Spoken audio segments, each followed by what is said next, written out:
글쎄, 계란하고 좀 개념이 다른 개념이지만 그렇게 이제 거기에 여러 가지 염색체도 들어있고 여러 가지 세포들이 들어있어서 이제 그게 정자를 만나서 수정이 돼서 이제 임신을 하는 씨앗이라고나 할까요? 뭐 그렇게 설명하면 이해가 될지 모르겠네요. 씨앗이요? 그렇죠. 예. 건강하고 건강하지 않는 걸 눈으로 보면 알 수는 있는데 사실 우리가 일반적으로 매달 난자를 꺼내서 볼 수 있는 건 아니잖아요. 이제 그렇다 보니까 우리가 통계상으로 젊은 사람 난자는 건강하고 나이를 먹으면 안 좋아지는데 결국은 그게 임신율이죠. 우리가 통상적으로 35세를 넘어가면 임신율이 떨어진다고 돼 있잖아요. 그러니까 이게 나이를 먹으면 점점 난자가 안 좋아져서 걔네들이 수정도 안 되고 임신도 잘 안 되고 그렇게 생각하는 거죠. 뭐 생식계를 교란하는 환경으로만 이런 얘기 많이 하잖아요.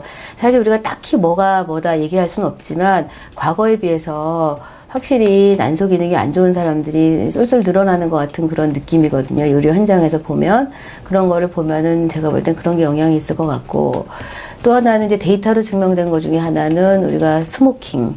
그러니까 아무래도 담배를 피우는 거가 가임기 여성들한테는 굉장히 안 좋다고 해요. 임신을 함에 있어서도 그렇고 태아한테도 그렇고. 그래서 그거는 꼭 우리가 생각해 봐야 될 부분인 거고 또 하나는 이제 자궁내막증이라는 병을 많이 들어보셨는지 모르겠지만 선진국 병이라고 해요. 그게 옛날에는 이제 결혼도 일찍 하고 출산도 많이 하다 보니까 자궁내막증의 빈도가 굉장히 낮았는데 요즘에는 이제 자궁내막증이 생리 때문에 생기는 거거든요. 이제 그런 관점으로 보면 결혼도 늦고 출산도 늦고 하다 보니까 자궁내막증이 생기는 빈도가 올라가요. 그러다 보면 난소에 혹이 생겨서 혹도 수술하고 그러다 보면 2차적으로 난소 기능이 떨어진 사람들이 꽤 많거든요.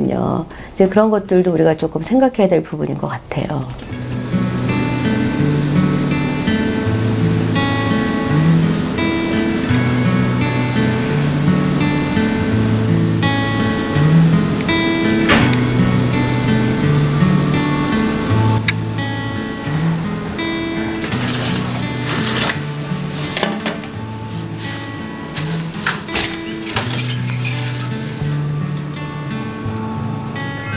실질적으로 난자를 얼리는 것까지는 그닥 아직 숫자가 많지는 않은데 점점 늘고 있는 추세예요. 근데 이제 거기서 문제가 뭐냐면 정말 쓸만한 난자를 임신을 목적으로 난자를 얼린다. 그러면 35세 이전에 얼려야 되는 거예요. 이론상으로. 그런 생각을 할 때가 되면 거의 이제 40 가까이 돼서 내가 이러다가 결혼도 늦어지는데 출산도 못하면 어떡하나. 그러면서 보통 이제 그때 상담을 하러 오시거든요. 그러면 제가 볼 때는 이론상으로 그런 난자를 얼렸을 때 얼마나 나중에 임신을 할 수 있을지 사실 그거는 좀 생각해 봐야 될 대목인 거고요. 오히려 이제 그런 것보다는 뭐 암에 걸렸거나 뭔가 이제 다른 질병이나 그런 이유로 우리가 난소 기능이 떨어질 수밖에 없는 그런 컨디션일 때 그런 젊은 난자를 조금 얼려 놓으면 나중에 우리가 이제 내가 출산을 하고 싶을 때 쓸 수가 있으니까. 그래서 요즘에 뭐 유방암이나 뭐 자궁내막암이나 그런 것들이 젊은 나이에 진단이 됐을 때 실질적으로 이제 그런 난자를 얼리는 그런 일들은 저희가 많이 하고 있어요. 환자들이 생각하는 나이하고 의학적으로 정말 효용성 있는 나이가 조금 차이가 있기 때문에 사실 조금 그런 점이 아직은 어렵다고 저는 보는 거예요. 이제 80이 되면 폐경이 오잖아요. 그렇죠? 그러니까 보통 우리 그 해외토픽에 보면 대리모 얘기 있잖아요. 뭐 엄마가 폐경이 됐는데 아기를 낳았다. 이제 그런 사람들은 호르몬제를 계속 먹는 거거든요. 그러니까 이제 이론적으로 날 수는 있지만 그럼 80세에 임신을 했을 때 상과적인 합병증을 생각을 해야죠.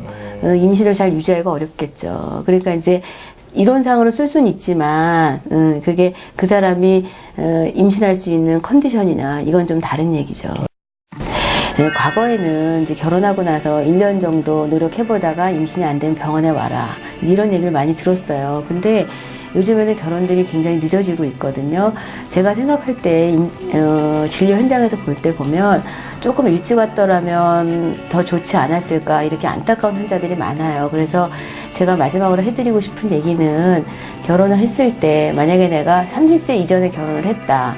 그럼 한 1년 정도 노력을 해보고 병원에 와도 상관이 없겠지만 35세 정도 결혼했다. 그럼 한 6개월 정도 노력해보고 안 되면 병원에 와서 상담을 좀 받아보시고 내가 40에 결혼했다. 결혼한 즉시 와서 상담을 받아보는 게 현명하지 않을까. 저는 그런 생각을 많이 하고요. 만약에 생리가 불규칙하다. 내가 뭔가 조금 컨디션이 안 좋아지는 것 같다. 그러면 한번 가까운 병원에 꼭 방문하셔서 산부인과 의사랑 상담을 받아보는 거가 미래에 조금 안타까운 일이 생기는 거를 방지할 수 있지 않을까, 그런 제 바람입니다.